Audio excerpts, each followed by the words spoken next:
Muy buenos días con todos. Hoy vamos a continuar con el estudio del diencéfalo. Vamos a hablar específicamente del hipotálamo. Este hipotálamo pues se compone tanto de sustancia gris como de sustancia blanca. Vamos a tener que solo va a pesar aproximadamente 0,4 gramos y corresponde al 0,3 al 0,5% del diencéfalo. Es una estructura bastante pequeña, no obstante va a estar relacionada con funciones de vital importancia, como funciones homeostáticas. Va a regular el sistema nervioso autónomo. Tiene funciones límbicas y funciones endócrinas. Así que bien, pues vamos a recordar un poco los límites de este hipotálamo. Hacia el superior vamos a tener este surco que lo va a separar del tálamo, que se conoce como surco hipotalámico.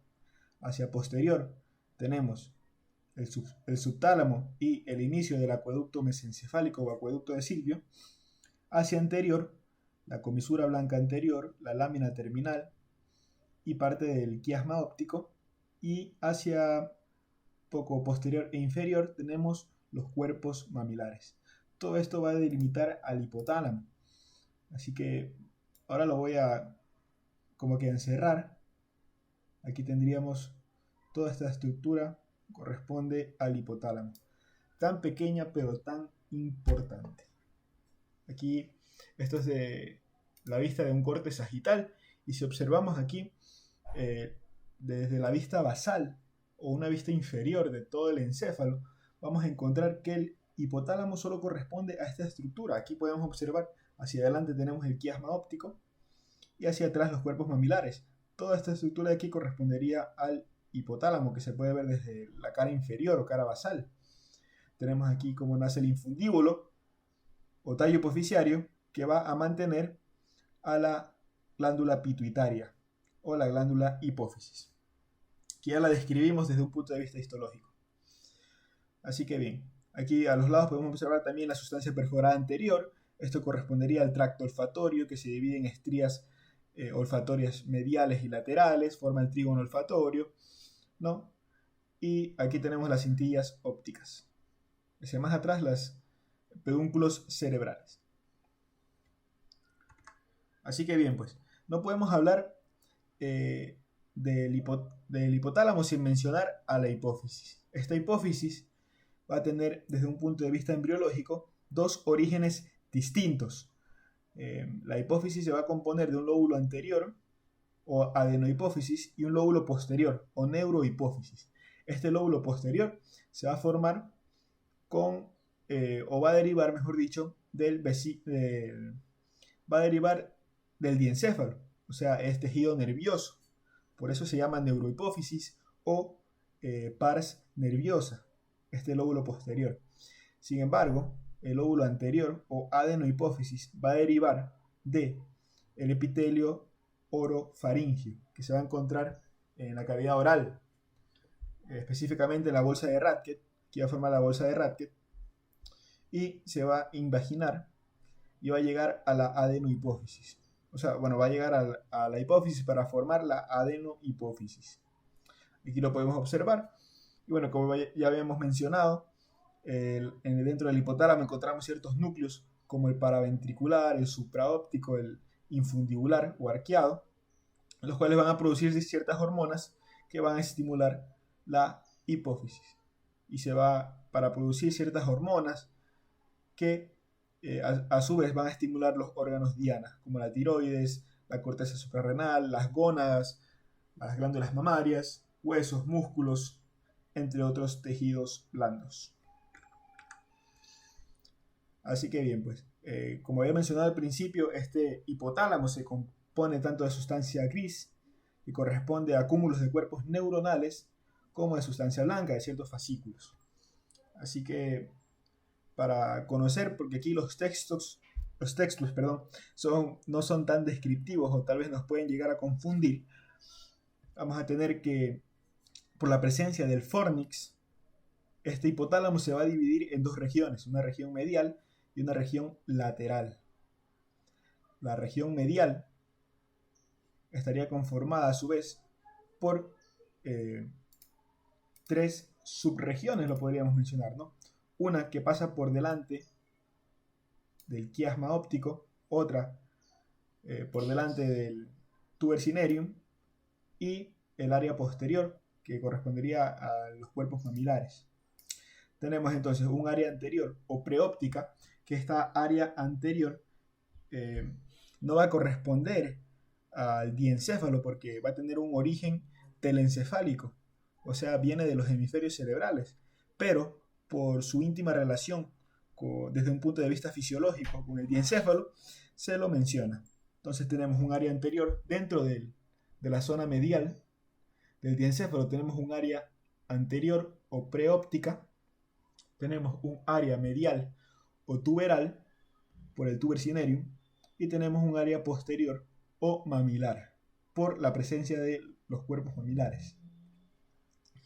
Entonces, ¿qué núcleos vamos a encontrar así? Hablando en general, dentro del hipotálamo encontramos diversos núcleos: núcleo supraóptico, supraquiasmático, núcleo anterior del hipotálamo, núcleo paraventricular, núcleos laterales, núcleos del área preóptica, núcleo posterior del hipotálamo, núcleo ventromedial, dorsomedial, ¿no? Ya los vamos a mencionar también después, con mayor lujo de detalle. Pero, como sabemos, para poder entender un poco de cómo se disponen estos núcleos, pero porque como observamos en la imagen, los núcleos no es que se encuentran solo en una zona, sino que ocupan ambas regiones, tanto la zona medial como la zona lateral del hipotálamo. Así que bien, si regresamos, no, tengo imagen acá.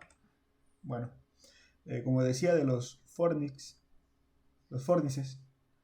van a dividir, bueno, van a nacer o viajar, mejor dicho, por la cara dorsal superior del tálamo y se van a dirigir anterior a la comisura blanca anterior, forman el agujero interventricular, pasan aquí por debajo del hipotálamo. Acá podemos observar esta parte de acá abajo es también fornix y acá arriba también es fornix. Da como la vuelta en forma de gancho, podríamos decirlo.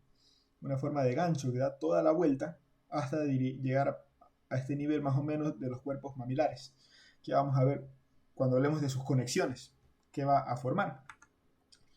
Así que bien, aquí podemos observar asimismo la división de la área medial por las zonas. Habíamos mencionado que tenemos un área preóptica, un área tuberal y un área mamilar. En el área preóptica vamos a encontrar el núcleo supraquiasmático, el núcleo supraóptico, el núcleo del área óptica. Esos tres núcleos vamos a encontrar. En la zona medial o tuberal vamos a encontrar el núcleo paraventricular, núcleo anterior del hipotálamo, el núcleo infundibular o arqueado o arcuato, aquí en relación con la eminencia media, el núcleo ventromedial y el núcleo dorsomedial. Estos núcleos están relacionados con un poco del sistema nervioso autónomo, la saciedad, ¿no? La sensación de saciedad, de sed, como ya lo vamos a ver y hablar más adelante. Y por último, en la zona posterior, vamos a encontrar el núcleo posterior del hipotálamo, los núcleos de los cuerpos mamilares y un núcleo que se conoce como túbero mamilar, aquí a nivel del tuber cinereum, núcleo túbero mamilar, en relación con los cuerpos mamilares, ¿no?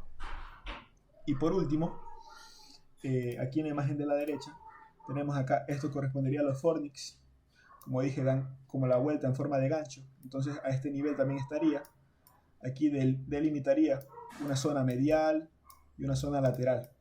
En la zona lateral vamos a encontrar principalmente el núcleo lateral del hipotálamo, que es este de aquí, o la zona lateral del hipotálamo. Y bueno, pues antes de mencionar las conexiones aferentes y eferentes que tiene el hipotálamo, primero vamos a hablar acerca de las funciones que cumple. Al principio había mencionado que este hipotálamo va a tener funciones autónomas, endocrinas, límbicas y homeostáticas. Pues bien, las funciones autónomas, como sabemos, el hipotálamo dentro del sistema nervioso central corresponde a una de las estructuras las cuales va a regular al sistema nervioso autónomo.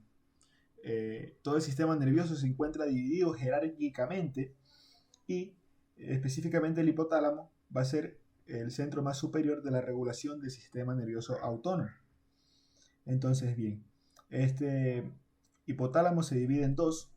Cuando hablamos de función autónoma, se divide en un área anterior y una zona posterior.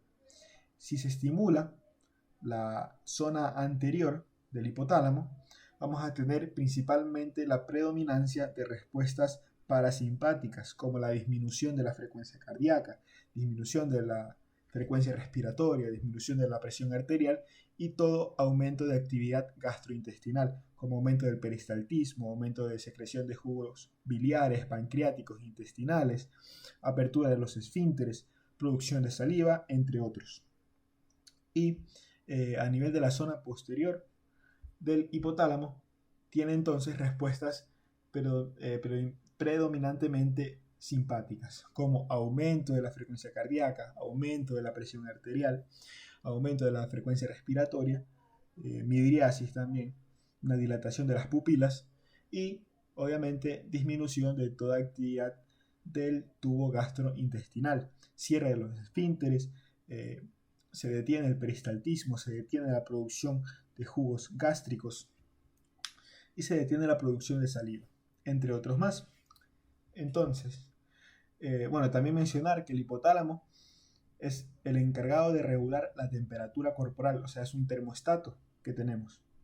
En la zona anterior tendríamos que va a ser encargado de producir el calor, por lo que si tenemos una zona en esta área anterior, vamos a tener que el paciente puede estar hipertérmico con aumento de la temperatura.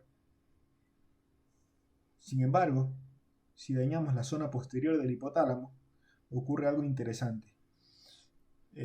Como sabemos, estas fibras parasimpáticas del hipotálamo tienen que viajar hacia el tronco encefálico y lo hacen pasando por la zona posterior del hipotálamo. Entonces, si dañamos el área posterior, estamos dañando las fibras que cruzan por el área anterior.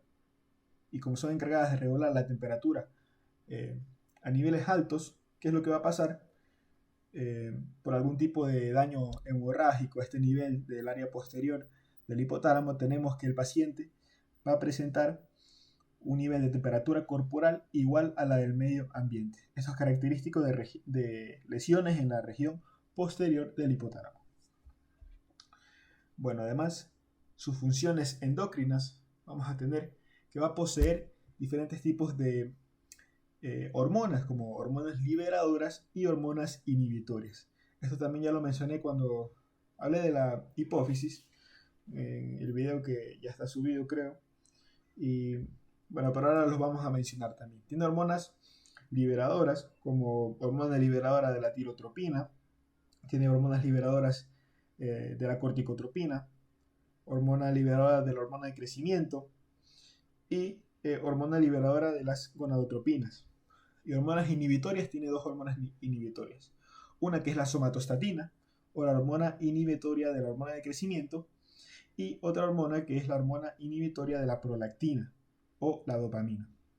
Estas van a estar en conexión con la hipófisis mediante el sistema venoso porta hipofisiario. O sea, aquí se secretan, por ejemplo, digamos que el núcleo infundibular, el núcleo arcuato, secreta hormona liberadora de la hormona de crecimiento, pasa por la circulación portal hipotálamo hipofisiario y llega a la adenohipófisis, donde encontramos las células que van a producir la hormona de crecimiento, que son células somatótropas. Y finalmente producen la hormona de crecimiento que viaja por la circulación portal hacia todo el organismo o el órgano diana como tal. Y bueno, pues me estaba olvidando de mencionar además ciertas funciones importantes que tiene el hipotálamo a nivel de sus núcleos, ¿no? El núcleo supraquiasmático es el encargado de regular el ritmo circadiano. Este, a su vez está relacionado con lo que viene siendo el estado de sueño y vigilia, ¿no? Ingresa la información visual de la luz, sobre todo por los nervios ópticos, y aquí a nivel del quiasma llega este núcleo supraquiasmático y se proyecta hacia el epitálamo a nivel de la glándula pituitaria para la secreción de melatonina. Y obviamente está relacionado con el ritmo circadiano, ¿no? De inducir el sueño, sobre todo.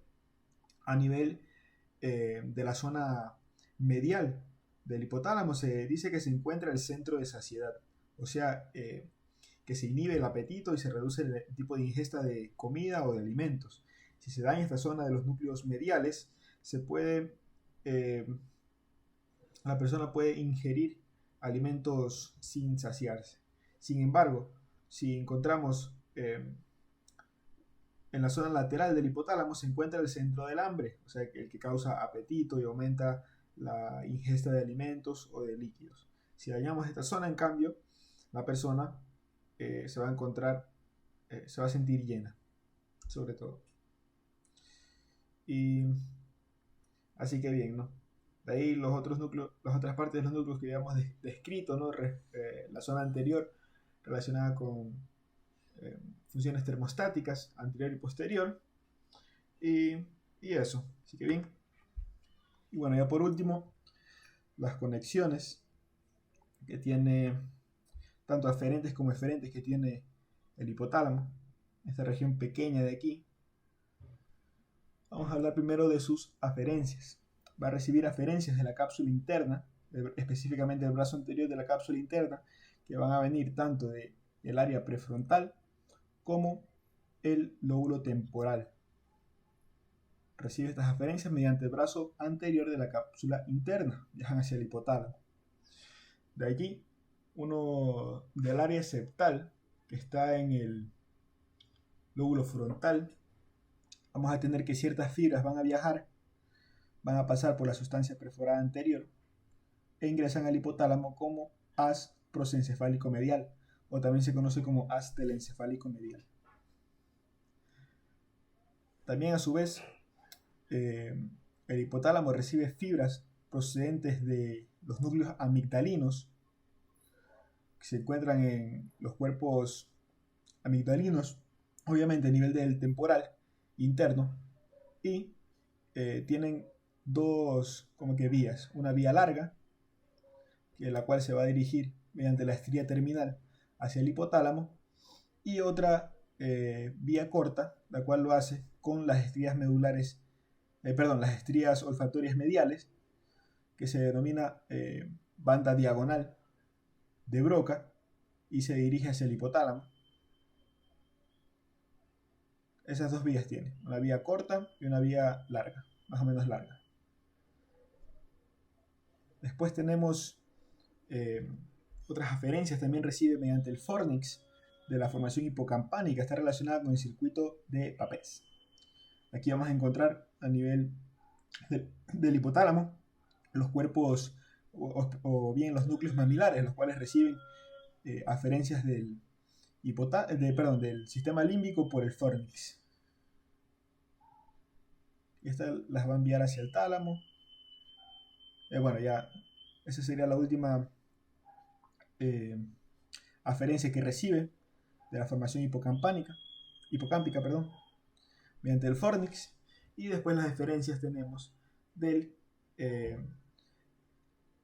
hipotálamo, de los cuerpos mamilares hacia el núcleo interior del tálamo mediante el fascículo mamilotalámico. Este está relacionado con el circuito de Papez también. Y hay otro ramo o otras fibras que se dirigen hacia la formación reticular del tronco que se conoce como fascículo mamilotegmental.